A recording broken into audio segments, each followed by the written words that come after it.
मुस्लिम है, कोई भी है, सारे लोगों के साथ बैठ के सलाह मशवरा करके रूल बनेगा।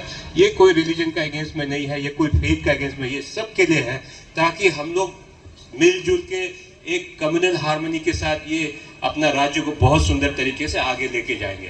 तो इसको आप लोग बहुत ध्यान से सुनना चाहिए। कोई आपको गलत बात बता रहा है तो आप उसका बहकावे में नहीं जाना चाहिए, क्योंकि हमारा राज्य इतना पीसफुल राज्य है। ये छोटा सा रिलीजन के बाद को इसको गलत तरीके से पेश करके आप उसको गलत तरीके से समझ लोगे तो उसको फिर दोबारा आप लोगों तक समझाने के लिए मुश्किल होगा। और सोसाइटी में कुछ ऐसे लोग भी होता है जो जान के भी अनजान बनता है, तो उसके लिए कोई इलाज नहीं है।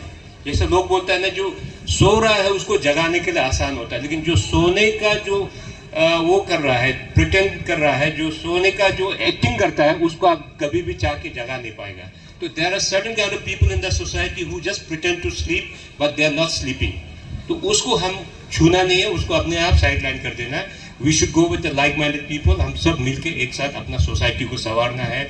और खास करके मैं तो प्रेसिडेंट और आपका बोरामो बोकारो सोसाइटी को बहुत बहुत तहे दिल से धन्यवाद दूंगा, क्योंकि आज आप अपने इस फेस्टिवल में हमारा जितने भी यहाँ पे डिस्ट्रिक्ट में जो हमारे 3 जनजाति है, खास करके आदि, तागिन और बेम्बा, तो बाकी दोनों का आपने सीबीओस को भी यहाँ में इन्वाइट किया है। This is a very beautiful and great initiative, क्योंकि हमें एक साथ रहना है।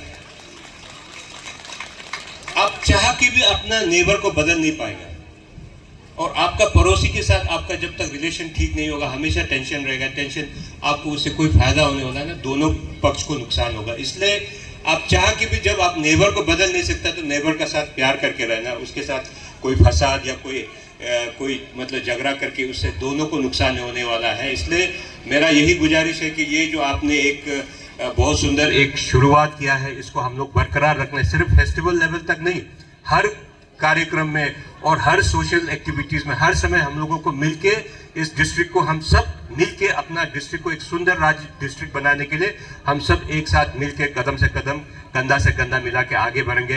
तो इसके लिए मैं बहुत बहुत धन्यवाद देता हूं आपका फेस्टिवल कमेटी को, जो आपने ये सोच रखा कि पूरा तीनों सीबीओस का लोग यहाँ पे रिप्रेजेंटेटिव यहाँ आके बैठा है और अपने साथ एक दूसरे के साथ इंटरेक्शन करने के लिए।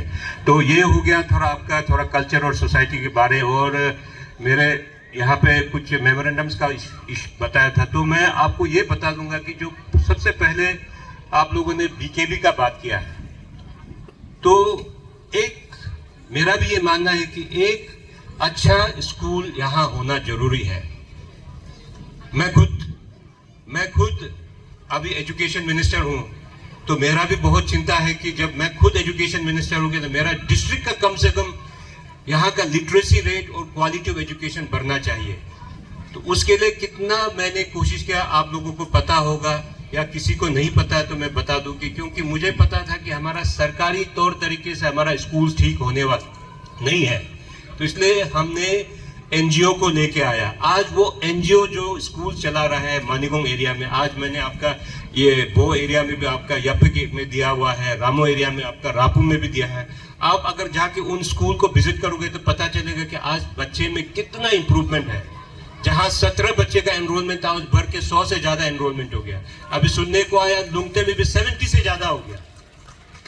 पहले जो 10-15 जो दिख रहा था उसमें जो आधा से ज्यादा तो घोस्ट एनरोलमेंट था, लेकिन अब सही मायने में मोर देन 70 आ गया, मुझे खबर मिला है। और इंफ्रास्ट्रक्चर्स भी एनजीओ के तरफ से सीएसआर के थ्रू सुंदर सुंदर इंफ्रास्ट्रक्चर बन रहा है, उसको हम सरकार के तरफ से भी ऑगमेंटेशन करेंगे।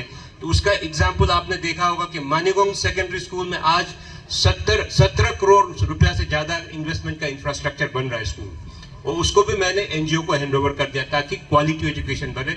और क्वालिटी इंफ्रास्ट्रक्चर के लिए हम सरकार की तरफ से पैसा दिया है। और आपका तातो सेकेंडरी स्कूल में मोर देन 12 करोड़ रुपया मैं अभी दिया हूं, और भी पैसे आएंगे यहाँ पे। तो ये इसका कंस्ट्रक्शन भी शायद शुरू हो चुका है, आप लोगों के सामने चल रहा है। और हमारा एक ही हायर सेकेंडरी स्कूल है मेचुका में, ये हम सारा डिस्ट्रिक्ट के लिए, वहां में भी 15 करोड़ से ज्यादा मैंने धनराशि दिया है। उसका भी कंस्ट्रक्शन जल्दी शुरू हो जाएगा, वहां पे टेंडर होके। इसके बाद यपिक स्कूल में मैंने 2 करोड़ से ज्यादा इनिशियल उसके लिए दिया हुआ है। तो इसी तरीके से दार्जिलिंग स्कूल में दिया। तो इंफ्रास्ट्रक्चर का कोशिश हमारे तरफ से है, लेकिन सबसे दुख का बात यह है, ये मैं बोलने से हिचकूंगा दे, यहाँ पे शिक्षा का सबसे बड़ा दुश्मन हमारा अपना ही अध्यापक लोग है। मैं जब एनजीओ रन स्कूल में जाता हूं, इतना क्वालिटी एजुकेशन देने के लिए चेन्नई से आया हुआ, हैदराबाद से, बेचारा अपना घर से इतना दूर विदाउट एनी एक्सपेक्टेशन यहाँ पे वो दिन रात एक करके हमारे बच्चों को पढ़ा रहा है। उसी स्कूल में जो हमारे टीचर तैनात है वो जाता नहीं है। अगर एनजीओ वाला उसको थोड़ा बोले कि सर आप आ जाओ इसमें समय से आके स्कूल बच्चों को पढ़ाओ, तो वार्निंग देता है। तो इस तरीका का चीज को एसएमसी क्या कर रहा है, स्कूल मैनेजमेंट कमेटी क्या कर रहा है? आप लोग आप बचाने के लिए रहेगा तो फिर आपका स्कूल बच्चे का कभी भविष्य सुधरेगा नहीं है। एक सोसाइटी का फ्यूचर, एक देश का फ्यूचर आपका बच्चा है, और बच्चा एक सुंदर सोसाइटी तभी बना पाएगा जो वो शिक्षित होगा। हम कब तक ऐसे करके चलेंगे? आज मैं शिक्षा मंत्री हूं आपका, तो मैं शिक्षा मंत्री के तौर पे मैं अपने तरफ से जितना भी सरकार की तरफ से इंफ्रास्ट्रक्चर इंप्रूवमेंट करने की कोशिश करूंगा, ह्यूमन रिसोर्स दूंगा। लेकिन एक कहावत है कि आप घोड़े को पकड़ के नदी पे ले जाओ, लेकिन you can not make him drink water unless and until he wants to drink. तो यही हाल हो रहा है। टीचर पोस्टिंग कर देता है, पढ़ाता नहीं है, कुछ ना कुछ बहाना लेके छुट्टी में घूमता रहता है, कहीं तो प्रॉक्सी टीचर लगा के रखा है। ये कब तक चलेगा? तो मैं इसलिए सीबीओस को, एसएमसीज को, हमारा स्टूडेंट ऑर्गेनाइजेशन, आप स्टूडेंट ऑर्गेनाइजेशन का प्राइम ड्यूटी है कि बच्चों का एजुकेशन कैसा चल रहा है वो आप जाके मुझे रिपोर्ट देना। बाकी चीजों के लिए सीबीओस बैठा हुआ है, एडमिनिस्ट्रेशन बैठा हुआ है। तो आप स्टूडेंट्स ऑर्गेनाइजेशन को मेरा यही रिक्वेस्ट है आज ये प्लेटफॉर्म से, आप पहले एजुकेशन सेक्टर पे ज्यादा ध्यान दो। वहाँ क्या कमी है, कौन टीचर ठीक से पढ़ाता है, कौन नहीं पढ़ाता है, कौन एसएमसी कैसा काम कर रहा है, क्वालिटी इंफ्रास्ट्रक्चर बन रहा है कि नहीं बन रहा, उस पर आपको ज्यादा ध्यान